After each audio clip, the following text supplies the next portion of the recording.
Hello नमस्कार विद्यार्थियों। राजकीय पॉलिटेक्निक महाविद्यालय बीकानेर यूट्यूब चैनल पर आपका हार्दिक स्वागत है। दोस्तों, W309 subject name switch care and protection का आज नया टॉपिक लेकर आया हूँ, जिसका नाम है सर्किट ब्रेकर पार्ट 3। तो आपको मैंने पार्ट 1 और पार्ट 2 के अंदर इसका थोड़ा बेसिक्स बताया था। पार्ट 2 के अंदर ये डिस्कस किया गया था कि सर्किट ब्रेकर कितने टाइप के होते हैं। बेसिकली अपने 4 टाइप के सर्किट ब्रेकर को डिस्कस किया था। तो आज अपन उसको थोड़ा सा विस्तार से समझेंगे कि अलग अलग टाइप के सर्किट ब्रेकर उनके क्या फायदे और क्या नुकसान होते हैं। वो चीज़ अपन आज डिस्कस करेंगे। तो दोस्तों, चलते हैं फिर आगे।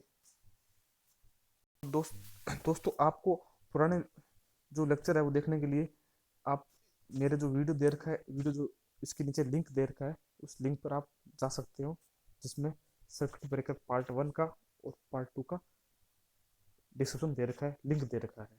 ठीक है, तो चलते हैं इसमें पार्ट 3 के अंदर। तो अपन ने कल डिस्कस किया था कि ऑयल सर्किट ब्रेकर होता है एक, फिर वैक्यूम सर्किट ब्रेकर, फिर एयर ब्लास्ट सर्किट ब्रेकर, और फिर लास्ट जो है SF6 सर्किट ब्रेकर। तो इनका अपन डिस्कशन करते हैं। पहले चलते हैं ऑयल सर्किट ब्रेकर। तो दोस्तों, ये जो सर्किट ब्रेकर है वो डिज़ाइन किया हुआ है, अपना जो वोल्टेज लेवल है वो 11 केवी से लेके 765 केवी तक। ठीक है, और बेसिकली ये दो टाइप के होते हैं। एक तो होता है बल्क ऑयल सर्किट ब्रेकर, जिसमें काफ़ी बड़ी बड़ी मात्रा में ऑयल का यूज़ किया जाता है, उसको बोलते हैं बल्क ऑयल सर्किट ब्रेकर। दूसरा जो होता है वो होता है मिनिमम ऑयल सर्किट ब्रेकर, जिसके अंदर कम मात्रा के अंदर ऑयल यूज़ किया जाता है। ठीक है, दोनों के अंदर दोनों जो रोड्स होती है, दोनों जो मूवमेंट्स कॉन्ट्रैक्ट्स होते हैं, मूविंग कॉन्ट्रैक्ट्स और फिक्स कॉन्ट्रैक्ट दोनों हैं, जो है ऑयल के अंदर इम्ब्रेस्ड रहते हैं, पूरी तरह से फील्ड रहते हैं, पूरी तरह से सबमर्ज रहते हैं, मर्ज रहते हैं। ठीक है, तो उसके बाद तीसरा पॉइंट, इसका चौथा पॉइंट ये है कि इसके अंदर जब स्पार्किंग होती है तो इसके अंदर हाइड्रोजन गैस प्रोड्यूस होती है, उसको कूलिंग करने का अच्छा काम करती है। ये cooling as a dielectric medium इसको यूज कर सकते हैं।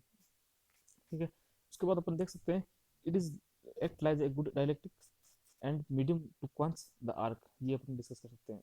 अब इसका अपन डायग्राम इसका समझते हैं कि ये डायग्राम जो है कैसे इसका है। ये इसके अंदर आप देख सकते हो कि ये जो दो पार्ट है, ये फिक्स पार्ट कॉन्ट्रैक्ट पार्ट होता है, ये मूविंग कॉन्ट्रैक्ट पार्ट होता है। इसके अंदर बीच में जो आप देख रखे हो, ये जो है ऑयल चेम्बर होता है, सारा जो है ऑयल होता है। ऑयल का जो है ये पिस्टन लगा होता है, पिस्टन से मूवमेंट होता है। ये जो है ये फिर इसके बाद सपोर्टिंग चेम्बर है इसका। ये जो है आर्क एक्सेस डिवाइस है। ठीक है, ये पूरा सर्किट ब्रेकर चेम्बर हो गया। और ऊपर जो है इसका ब्रेथर भी लगा होता है, ताकि जो ऑयल को है जो ब्रेथ लेने के लिए कुछ चाहिए। फिर उसके ऊपर एक गैस वेकेंट वेंट का वॉल भी लगा होता है, इसके अंदर कोई गैस अगर हो रही है तो गैस रिलीज हो सकती है। ठीक है, तो ये उसका टॉप चेम्बर होता है। तो ये आपने पूरा डायग्राम देख लिया इसके अंतर्गत। और ये जो है नीचे जो है ऑयल रिलीज ड्रेन वॉल होता है, जिसके अंदर अपन ऑयल को रिमूव कर सकते हैं। तो दोस्तों, ये आपने डिस्कस किया कि ये बल्क ऑयल सर्किट ब्रेकर कैसे, इसका डायग्राम है, ये आपने डिस्कस किया। अब हम चलते हैं कि इसके क्या फायदे क्या होता है। इसके पहले तो इसका देखते हैं कि पार्ट्स कौन कौन से होते हैं। इसके अंदर देखो, ये मेन इसका पार्ट होता है, इसके अंदर बोलते हैं एयर क्रूजिंग पार्ट। ठीक है, अब इसके अंदर बेसिकली ये जो पार्ट होता है, इसके अंदर सपोर्टिंग होता है, चेम्बर होता है। ये आप देख ही सकते हो, इसके अंदर इसका बड़ा डायग्राम देख सकते हो। फिर इसके अंदर कॉन्ट्रैक्ट्स होते हैं, जो है बड़े फिक्स कॉन्ट्रैक्ट्स, मूविंग कॉन्ट्रैक्ट्स। तो ये अपने डिस्कस कर लिया। अब अपन चलते हैं इसके फायदे पर। ये जो है, ये ऑयल जो होता है, इसका फायदा तो पहला नंबर ये होता है कि oil has a good dielectric strength. इसकी काफ़ी डाइलेक्ट्रिक स्ट्रेंथ काफ़ी हाई होती है।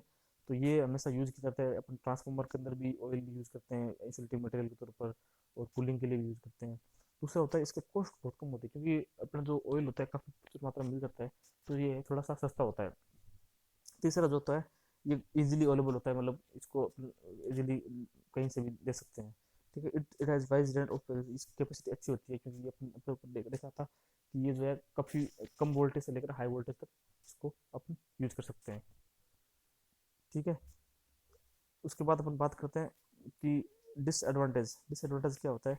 ये जो है डिसएडवांटेज इसके अंदर ये थी, ये ऑपरेशन का बहुत ही स्लो होता है, मतलब काफ़ी टाइम कंज्यूमिंग है थोड़ा बहुत। तो इसके अंदर ये जो है, इसके अंदर 20 साइकिल पर आर्क ले लेता है। ये जो है इसका टाइम कंज्यूमिंग होता है। ठीक है, और ये जो ऑयल होता है वो हाईली इनफ्लेमेबल होता है, मतलब उसका जो है जलने का खतरा बहुत ज़्यादा हाई होता है। अगर एक बार स्पार्क पकड़ ले तो काफ़ी बड़ी मात्रा में शूट होगा और काफ़ी ऑयल चल सकता है। ठीक है, इसका मेंटेनेंस कॉस्ट बहुत हाई होता है, इसलिए कॉस्टली पड़ जाता है, काफ़ी मेंटेनेंस होता है, साउंड भी इसका बहुत ज़्यादा होता है।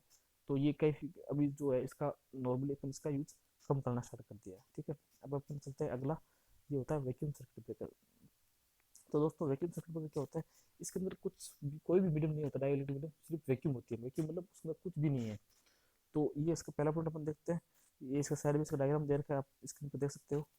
और अब अपन चलते हैं कि इसकी जो है it is design to medium operate, voltage की रेंज होती है वो उसकी बहुत मीडियम लेवल की होती है। मीडियम की लेवल कैसे कैसे कि इसकी जो रेंज होती है वो होती है 3 से लेके 33 तक, मतलब 33 के भी हाईएस्ट वोल्टेज होता है इसका। इस क्योंकि फिर इसको हम बोल सकते हैं कि मीडियम वोल्टेज लेवल में इसको यूज कर सकते हैं। 3.3 से 33 के भी, मतलब इसका मतलब ये है कि अपन इसको इंडोर टाइप में भी यूज कर सकते हैं। इंडोर टाइप बेसिकली क्या कहाँ तक होता है, 33 के भी तक अपन इंडोर को यूज कर सकते हैं। लेकिन आजकल अपन 132 के भी सर्किट ब्रेकर इंडोर टाइप के हो सकते हैं। तो ये वो जो होता है वो सब सिक्स होता है, लेकिन ये इसकी रेंज तक 33 के भी तक होती है, क्योंकि इसका मैन्युफैक्चरिंग के वजह से इसकी रेंज बहुत कम तक होती है। इसके अंदर जो प्रेशर होता है, वैक्यूम प्रेशर होता है, वो होता है 1 × 10⁻⁻⁶ इनसाइड द चैम्बर। ये होता है, ये जो चैम्बर होता है इसके अंदर जो है, इसके अंदर जो प्रेशर होता है वो -10⁻⁻⁻ तक होता है, पास्कल तक होता है। ठीक है, तो ये अपन इसको कह सकते हैं, ये इसका डायग्राम है। ये इसके अंदर दोनों, ये ऊपर वाला मूविंग कॉन्टैक्ट्स है, ये वाला फिक्स कॉन्टैक्ट है। और इस हिसाब से ये जो है, ये डायग्राम आप देख सकते हो, इसके अंदर वैक्यूम होता है और कुछ भी नहीं होता है। इसके बाद इसका आर्क जो है, arc burn is metal vapour when the contacts are disconnected. ठीक है, it is at high voltage, it rate of dielectric strength recovery is very high. तो इसकी डाइलेक्ट्रिक स्ट्रेंथ रिकवरी वेरी बहुत ही जल्दी होती है, बहुत ही जल्दी इसको रिकवर कर लेता है। Due to vacuum arc friction is very fast.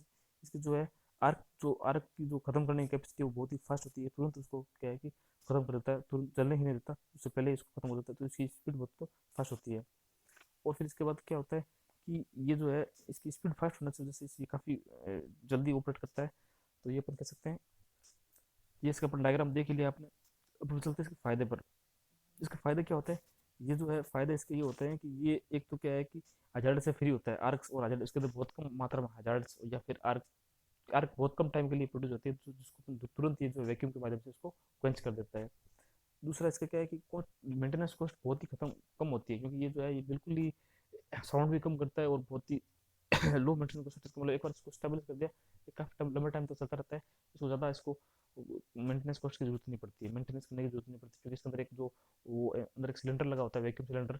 वो एक, अगर वो ही वो जो है वो ओपन होता नहीं, वो एक पैक रहता है, तो अपन उसको खोल ज़्यादा खुलते नहीं है और इसका मेंटेनेंस फ्री रहता है। इसका सिंपलर मैकेनिज्म बहुत ही सिंपल होता है, लो आर्किंग टाइम, ये बहुत जल्दी इसको पकड़ लेता है, और हाई कॉन्ट्रैक्ट लाइफ, इसकी जो है लाइफ बहुत लंबी होती है। उसके बाद इसके अंदर silent, salient and less vibration operation होता है।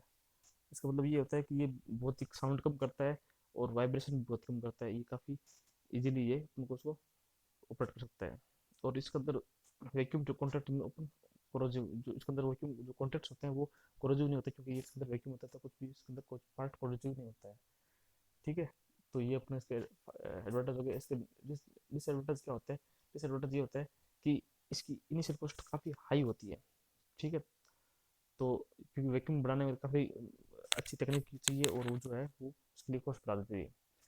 Surface of contacts are depleted due to metal vapour.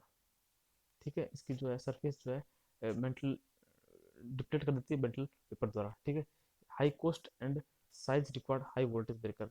अगर मतलब इसकी कॉस्ट हाई होती है, लेकिन ये वोल्टेज भी इसको हाई वोल्टेज पर अवेलेबल नहीं हो पाता, ये 33 के वी तक ही होता है, ये मतलब कम वोल्टेज पर ही अवेलेबल हो पाता है, इसलिए ये भी एक इसका प्रकार सबसे बड़ा ड्रॉबैक हो गया। तो दोस्तों आज आपने डिस्कस किया ऑयल सर्किट ब्रेकर और वैक्यूम सर्किट ब्रेकर। अपन नेक्स्ट चैप्टर में डिस्कस करेंगे असफसिक सर्किट ब्रेकर और एयर ब्लास्ट सर्किट ब्रेकर। ठीक है, तो तब तक के लिए दोस्तों धन्यवाद।